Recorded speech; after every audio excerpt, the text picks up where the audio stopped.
அனைவருக்கும் வணக்கம். ஒரு ஊர்ல ஒரு பெண் இறந்துடுறா. அந்த பெண்ணை கல்லறையில புதைக்கிறாங்க. ஆனா புதைச்சிட்டு வந்த பிறகு மறுநாள் போய் பாக்குறாங்க, அந்த கல்லறையில அந்த பணம் இல்ல. அந்த கல்லறை தோண்டப்பட்டிருக்கு. அதுக்கு பிறகு நடந்த அதிர்ச்சியான சம்பவத்தை தான் இந்த வீடியோல பார்ப்போம். தாஜிர் அந்த ஊர்லயே மிகப்பெரிய ஒரு பணக்காரர். அவர் ஒரு அரண்மனையை வச்சிருக்காருன்னா பாத்துங்க, அவ்வளவு மிகப்பெரிய ஒரு பணக்காரர். அவருடைய மகள் நூர்ஜஹான். நூர்ஜஹான் ரொம்ப அழகா இருப்பா. அதே நேரத்துல திமிரு அதிகம். அவளை சுத்தி எப்போதும் காவலர்கள் இருந்துட்டே இருப்பாங்க. அந்த அளவுக்கு அவருடைய பேரும் புகழும் அந்த ஊர் முழுவதும் பரவி இருக்கு. இப்ப தாஜிருக்கு ஏகப்பட்ட பிசினஸ் நடந்துருக்கு. 10-20 கடைகளும் வச்சிருக்காரு. தாஜிருக்கு நூர்ஜஹான் ரொம்ப செல்ல பிள்ளை. ஏன்னா நீண்ட காலமா அவர் குழந்தையே இல்லாம ஒரு குழந்தை பிறந்ததுதான் இந்த நூர்ஜஹான். அந்த குழந்தை பிறந்ததுல இருந்து அவ்வளவு செல்லமா வளர்த்திருக்காரு. இந்த குழந்தை தான் உலகமே அப்படின்னு அவங்க வாழ்ந்திருக்கிறாங்க. ஒரு சின்ன வழி கூட அந்த குழந்தைக்கு தெரியாத அவங்க வளர்க்குறாங்க. நூர்ஜஹான் என்னெல்லாம் கேட்கிறாளோ அதை அத்தனையுமே வாங்கி கொடுத்திருக்காரு தாஜிர். அவ கேட்டு எந்த ஒரு பொருளையும் வாங்கி தராம இருந்தது இல்ல. அந்த அளவுக்கு செல்லம். அது மட்டும் இல்லாம அவளை சுத்தி காவலர்கள் எப்போதுமே இருப்பாங்க. இப்ப தாஜிரோட மகள்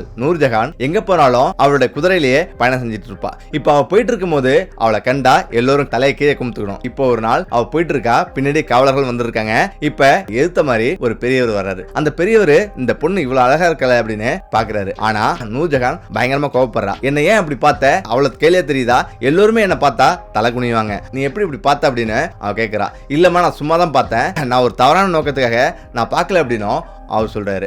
ஆனாலும் அவ பயங்கரமா கோவப்படுறா. அவருடைய காவலர்கள் கூப்பிட்டு நான் யாருன்னு நிரூபிங்க அப்படின்னு சொல்லிட்டு நவுறா. நேரத்துல அவருடைய காவலர்கள் அவரை பிடிச்சி அடின்னு அடிக்கிறாங்க. எல்லோரும் சேர்ந்துட்டு அடிக்கிறாங்க. அவருடைய காலும் முறியுது. இப்ப அவருடைய மகன் அங்க வரான். எதுக்காக என்னுடைய அப்பாவை இப்படி அடிக்கிறீங்க அப்படின்னு அவங்கள்ட்ட கேட்கறாங்க. இப்பதான் காவலர்கள் சொல்றாங்க நூர்ஜஹான் வந்தாங்க, ஆனாலும் நூர்ஜஹானுக்கு மரியாதை கொடுக்காம இவர் இந்த மாதிரி பண்ணாரு அப்படின்னு அவங்க சொல்றாங்க. அதே நேரத்துல இவ்வளவு திமிர் இருக்க கூடாது, ஒரு மனிதன் சுதந்திரம் பார்க்க விட கூடாது அப்படின்னு அவர் கேட்கிறாரு. ஆனாலும் அந்த காவலர்கள் என்ன சொல்றாங்கன்னா, எங்களுக்கு இது சலிப்பா தான் இருக்கு, வேற வழியில அவங்க சொல்றதை நான் கேட்டுதான் ஆகணும். அவங்க அவ்வளவு பெரிய பணக்காரர், அவங்க நினைச்சதுதான் இங்க சட்டம் அப்படின்னும் அவங்க சொல்றாங்க. இப்ப அவருடைய பேரு உமர். உமரு அந்த பெண்ணுக்கு எப்படியாவது பாடம் போட்டணும் அப்படின்னு அவர் நினைக்கிறாரு. இப்ப அவருடைய அப்பாவை ஆச்சிட்டு போயிட்டு வீட்டுல வச்சு மருத்துவம் பார்க்கறாரு. காலு முறிஞ்சதுக்கு கட்டு கட்டுறாரு. இப்ப அந்த இரவு வீட்டை விட்டு வெளில வராரு. நேரா நூர்ஜஹான் இருக்கிற அந்த வீட்டுக்கு வராரு. யாருக்கும் தெரியாம நூர்ஜஹான் அறைக்கு நுழைகிறாரு. அங்க பாக்குறாரு நூர்ஜஹான் அழகா படுத்து தூங்கிட்டு இருக்கா. அழகா இருக்கா. அதை மெய் மறந்து பார்த்துட்டே இருக்காரு. கொஞ்ச நேரத்திலேயே பாம்பு ஒண்ணு அவளை கடிச்சிருது. உமரும் அங்கிருந்து வெளில வந்துடுறான். இப்ப வீட்டுக்கு வந்துடுறான். இப்ப மரம் விடியுது. விடிஞ்ச பிறகு தாஜிர் உட்கார்ந்து இருக்காரு. தாஜிரிடம் 4 காவலர்கள் ஓடி வராங்க. இது போல உன்னுடைய பொண்ணு நூர்ஜஹான் பேச்சு மூச்சு இல்லாம அப்படியே கிடக்குறாங்க அப்படின்னு அவங்க சொல்றாங்க. சரி அப்படின்னு நூர்ஜஹான் தூக்கிட்டு ஹாஸ்பிட்டல் வர்றாங்க. மருத்துவர்கிட்ட வர்றாங்க. ஆனா மருத்துவர் சொல்றாரு ஏற்கனவே இறந்துட்டாங்க அப்படின்னு அவங்க சொல்றாரு. எல்லோரும் சுகமா வராங்க. தாஜரோட மனைவியும் அந்த மரண செய்தியை தாங்க முடியாம அழுகுறாங்க. மனைவியும் அழ ஆரம்பிக்கிறான். பைத்தியக்காரங்க போல மகளுக்காக அழ ஆரம்பிக்கிறாங்க. நூர்ஜஹானுடைய உடல் அனைத்தும் நீல நிறமா மாறிடுச்சு. அதே நேரத்துல நூர்ஜஹான் படுக்கையில அசையாம அப்படி படுத்திருக்காரு.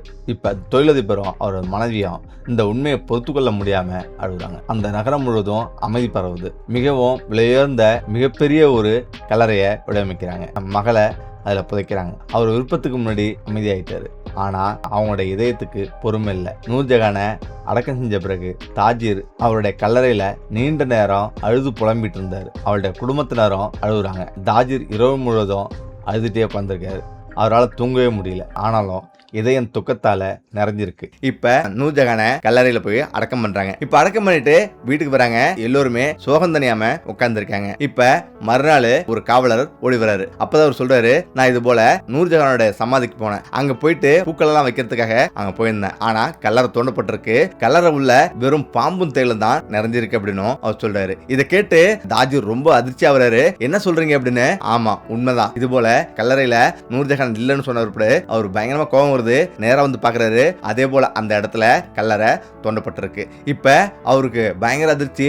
எல்லா இடத்துலயும் தேட சொல்றாரு. எல்லாத்தையுமே கேட்கிறாரு. இது போல நூர்ஜஹானை பாத்தீங்களா, நூர்ஜஹானை யாரு இருந்து எடுத்தது தெரியுமா அப்படின்னு விசாரிக்கிறாங்க. அந்த ஊர் முழுவதும் யாருக்கும் எதுவும் தெரியலன்னு சொல்லிடுறாங்க. இப்ப அவரு மேலும் யார் தன்னுடைய மகள் நூர்ஜஹான் உடலை கண்டுபிடிக்கிறாங்களோ அவங்களுக்கு மிகப்பெரிய அளவுல பொற்காசுகளும் சன்மானமும் அளிக்கப்படும் அப்படின்னு அவர் சொல்றாரு. இப்ப இதை கேட்டு அந்த ஊர் மக்கள் எல்லோருமே நிறைய பேர் தேட ஆரம்பிக்கிறாங்க. அதே நேரத்துல நூர்ஜஹான் ஒரு தனியார் கரையில வந்திருக்கா. அது வேற யாரும் இல்ல, உமர் தான் அவருடைய உடலை எடுத்துட்டு போனது. இப்ப அவ படுத்திருக்கா.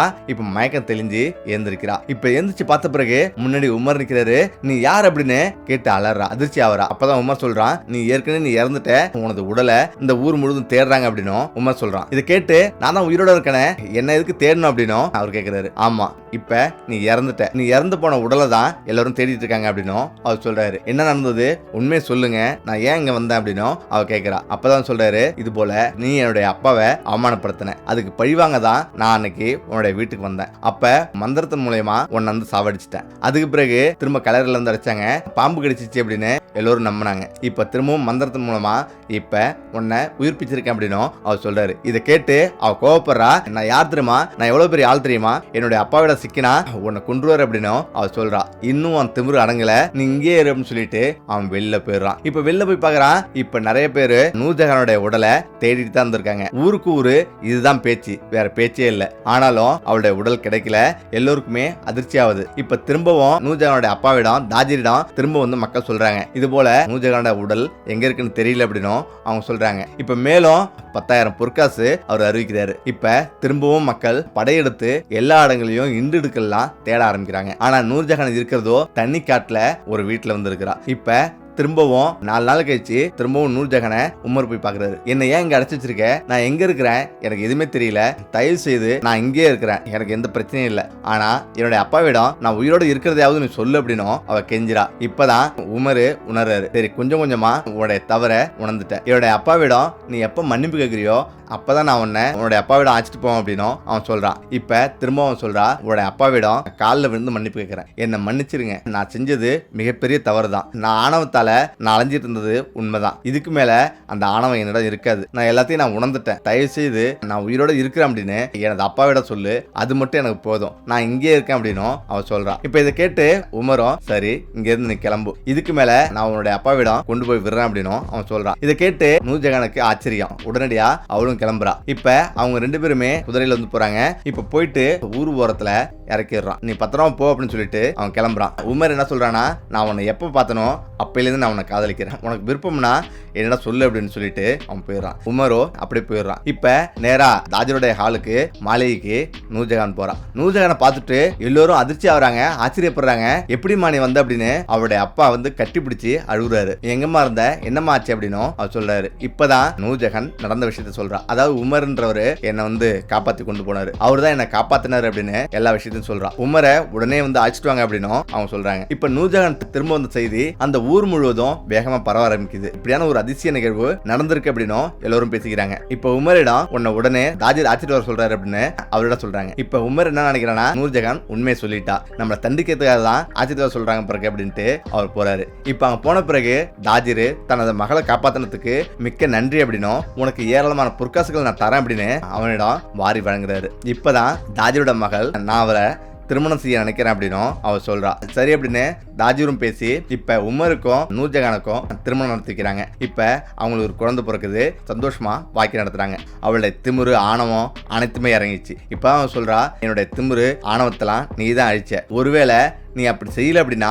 இன்னமும் நான் அப்படிதான் இருந்திருப்பேன், இதனால எவ்வளவு பேர் பாதிக்கப்பட்டிருப்பாங்கன்னு எனக்கு தெரியாது அவ சொல்றா. சொல்லிட்டு அழுதுட்டு மன்னிப்பு கேட்கிறா. இப்ப அவங்களுடைய வாழ்க்கை சந்தோஷமா போயிட்டு இருக்கு. ஓகே, இந்த விட பேசுகிறேன், மீண்டும் அடுத்த சந்திப்போம். நன்றி, வணக்கம்.